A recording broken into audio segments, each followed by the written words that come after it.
à tous, ici Coventide, on est dans les locaux de Le Village avec Sacha Kayat de Opening Stage. Bonjour Sacha. Bonjour Sébastien. Comment vas-tu? Très bien, merci. Super. Alors je vais essayer de te poser des questions pour permettre aux gens de découvrir ton activité. Ouais. Est-ce que tu peux parler de Opening Stage? Bien sûr. Alors en fait, au Opening Stage, nous on fait de la production participative de spectacles dans le but d'aider les artistes émergents à monter sur scène. En fait, ça signifie quoi le spectacle participatif? C'est-à-dire qu'on va proposer aux internautes différents moyens pour nous aider à produire les spectacles. Très rapidement, ils peuvent nous aider soit financièrement à travers la billetterie, le mécénat, le crowdfunding, soit sur un axe de prestation de service où justement on va laisser la possibilité à n'importe quel internaute de pouvoir proposer sa prestation comme la salle, la technique, les boissons. Nous ensuite, on est producteur de spectacles, on s'occupe de regrouper tout ça et de produire les événements toujours dans le but de promouvoir la jeunesse. Comment vous organisez par rapport à ces deux axes? Pour tout ce qui est recherche de partenaires, ce qu'on va essayer de faire avant tout, nous, c'est de beaucoup communiquer sur la création de projets. Vous, demain, si vous avez une salle de spectacle, c'est vous qui allez venir sur notre plateforme et dire, voilà, moi, je veux mettre ma salle à votre disposition. En ce qui concerne les artistes, pour obtenir un projet de spectacle produit par Opening Stage, il faut que vous obteniez un certain nombre de likes sur votre profil artiste Opening Stage. Concrètement, je suis un artiste, je décide de me lancer, c'est ma toute grande première, je m'inscris sur Opening Stage et j'essaye de récolter un maximum de likes. 3 avantages à être sur Opening Stage. Le premier, c'est que quoi qu'il arrive, que vous participiez à des projets ou non, vous allez pouvoir bénéficier de notre communauté et donc de notre communication. Nous, chaque semaine, on va mettre des artistes en avant. Deuxième avantage à être sur Opening Stage, c'est évidemment participer à ces spectacles participatifs. Et troisième avantage, c'est que nous, on a tout un côté B2B de notre activité où on va proposer des spectacles à des entreprises, donc à des sociétés, à des lieux où on va leur proposer de leur produire des événements avec nos artistes. Est-ce que tout le monde peut s'inscrire sur votre plateforme? Alors, évidemment, il y a un premier filtre qui est effectué dès qu'il y a un nouvel artiste qui s'inscrit. Mon associé et moi et toute notre équipe, on va évidemment faire attention à ce qu'il propose et s'il correspond à, entre guillemets, nos critères. Et en termes de likes, par exemple, à partir de combien de likes un artiste peut-il espérer un jour être produit? Le nombre de likes à Paris n'est pas le même nombre de likes qu'à Niort, par exemple. Vous voyez ce que je veux dire? Disons que sur Paris, à partir de 50 likes, on peut espérer obtenir un projet avec Opening Stage. Comment t'es venue l'idée de créer Opening Stage? Je suis passionné par tout ce qui touche à la culture, je suis passionné de musique et à un moment donné, j'ai eu la réflexion de comment faire pour s'épanouir dans la vie.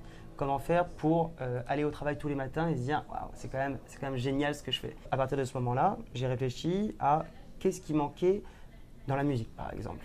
Par exemple, aujourd'hui, un artiste émergent, même s'il a beaucoup de talent, s'il n'a pas le réseau, s'il n'a pas les moyens, c'est devenu quasiment mission impossible pour monter sur scène. Deuxième constat très important, c'est que le monde du spectacle, il n'a pas évolué depuis de très nombreuses années. C'est-à-dire qu'il y a énormément de secteurs aujourd'hui qui ont connu une vague d'évolution grâce au participatif, grâce à plein de systèmes et je trouve que le spectacle vivant n'a pas pu bénéficier de ça. Nous, notre rêve absolu, c'est que les gens viennent à notre spectacle et se disent voilà, moi, c'est grâce à moi que cet artiste il est monté sur scène. Je viens tout seul, mais je connais toute la communauté qui va se rendre à spectacle parce que j'ai pu échanger avec eux directement sur la plateforme auparavant. Voilà, c'est toutes ces choses-là qu'on veut faire naître via Opening Stage. Alors, c'est pas sans nous rappeler en fait un concept qui est très bien connu, qui a lancé pas mal d'artistes dans le domaine musical. Bien sûr. Donc là, tu le fais pas que dans le domaine musical? Non, nous on produit tout type de prestations scéniques possibles et inimaginables. Ta boîte, elle existe depuis environ une année? Alors on est en activité depuis 1 an exactement et moi je travaille dessus depuis 2 ans et demi. Je suis sûr qu'en fait aujourd'hui tu t'en aperçois pas, mais je pense que la difficulté ça fait maintenant partie de ton quotidien, tu t'es habitué à ça? C'est l'entrepreneur. Tous les matins il se lève en disant c'est génial ce que je fais, je vais au bureau, je suis heureux, mais tous les soirs il rentre, il est plus qu'épuisé. Ah bah oui, parce que quand tu es entrepreneur, il n'y a pas de week-end, il n'y a pas de vacances, tu réfléchis constamment à ton travail. Dans les moments les plus difficiles, tu t'appuies sur quoi pour en fait te dire waouh, ce que je fais c'est quand même génial? C'est un petit peu gnangnan, mais la passion. Je pense que l'une des qualités principales que doit avoir un entrepreneur, c'est ne pas être borné. C'est qu'il faut savoir faire évoluer son business constamment, être ouvert par rapport aux opportunités, par rapport au marché. C'est que des aventures, c'est que du travail, c'est vraiment aller au-delà de ses capacités constamment. Et à quel moment, en fait, tu t'es dit, c'est bon, ça commence à démarrer? Je ne sais pas si c'est déjà arrivé. Non, fortement c'est un grand mot parce que voilà, que tout entrepreneur a conscience qu'il peut mourir demain. Nous, notre business, il peut s'effondrer dans quelques mois et ce sera la vie. Au mois de juin, c'est nous qui avons travaillé sur… on a organisé tout un tremplin musical sur la fan zone du Champ de Mars. Donc pendant 1 mois, on a organisé avec 16 artistes Opening Stage des concerts tous les jours sur la fan zone et on a organisé tout un concours où les gens pouvaient voter pour les artistes jusqu'à qu'ils arrivent à la finale. C'est une belle réussite. Ça, c'est génial parce que maintenant, on a donc travaillé avec la ville de Paris et la gare d'Arcelor. Comment toi, tu gères en fait donc les ressources que tu as à disponibilité ainsi que le marché que tu veux forcément investir de manière beaucoup plus importante? Dans ma boîte, je mettrai toujours la société en avant. C'est-à-dire que, évidemment, quand tu montes ta société, tu te dis que ce qui va être génial, c'est qu'on va pouvoir se payer, on va gagner de l'argent, etc. Aujourd'hui, ça sera toujours la boîte avant moi. Et aujourd'hui, on se rend compte qu'on a réussi une belle première année, mais que la deuxième, elle doit être forcément mieux. Alors, tu dis que ton associé, en fait, gère plutôt la partie commerciale. Ah, lui, c'est une brute commerciale. Donc, ça veut dire que c'est lui qui fait les démarches d'aller dans les centres, d'aller négocier des… Tout simplement. Mon associé, un jour, il s'est réveillé, il s'est dit voilà, moi, je vais appeler la mode D, je vais leur expliquer à quel point c'est génial que sur le circuit, sur le parcours de la course, on peut faire des concerts.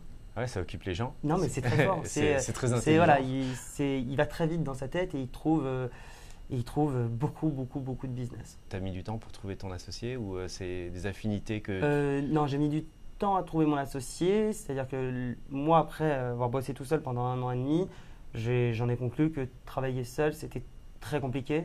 Notamment dans toutes les phases de réflexion, c'est vraiment intéressant de pouvoir échanger avec quelqu'un, avoir son point de vue. C'est comme un mariage, c'est comme sortir avec quelqu'un. Il faut du temps pour se connaître, il faut du temps pour trouver comment on va bien fonctionner, ne pas se marcher dessus. Et voilà, on commence à avoir notre rythme de croisière et je pense qu'on est tous les deux très heureux de cette situation et très heureux de ce qu'on fait aujourd'hui. La culture de notre boîte, c'est vraiment d'être proche des gens et de discuter facilement et toutes ces choses-là. En tant que start-up ou entrepreneur, il faut vraiment montrer qu'on est prêt à investir de soi, de son temps pour s'occuper de nos clients. Quels sont les objectifs à venir pour ton entreprise? Eh bien, on a eu une première année, on veut faire mieux que la première année, tout simplement. D'accord. On veut produire de plus en plus de spectacles partout en France. Les gens commencent à travailler à Marseille maintenant, donc ça c'est plutôt cool. Et on veut bien répondre à nos objectifs, aider les artistes émergents à monter sur scène. Quels sont les différents thèmes, ou chantiers en tout cas, qu'il faut mener de front et que toi, en fait, ou vous, en interne, vous n'arrivez pas à mener tout seul et vous préférez le déléguer en fait à d'autres prestataires qui, eux, en fait, en ont fait leur spécialité? Une boîte avec laquelle on travaille beaucoup, c'est une boîte qui s'appelle Common Cloud, qui font du street marketing, par exemple. C'est quelque chose dont on ne sait pas du tout faire et qui est nécessaire, voire primordial sur nos événements. Et leur grande force à eux, je pense que c'est surtout leur spécialité, c'est que ce sont des gens qui sont cool, qui sont marrants, qui connaissent la boîte, donc la nôtre en l'occurrence, et qui pourraient en parler aussi bien que nous. On ne peut pas tout faire tout seul, ça n'existe pas, il faut s'entourer des bonnes personnes. Nous, on a eu la chance de rencontrer des bonnes personnes qui travaillent aujourd'hui quotidiennement avec nous. Si on a envie d'une vie qui va à 100 à l'heure, il faut monter sa boîte. Sébastien, merci beaucoup. Merci beaucoup et à bientôt. Merci à toute l'équipe de Quantum Feed.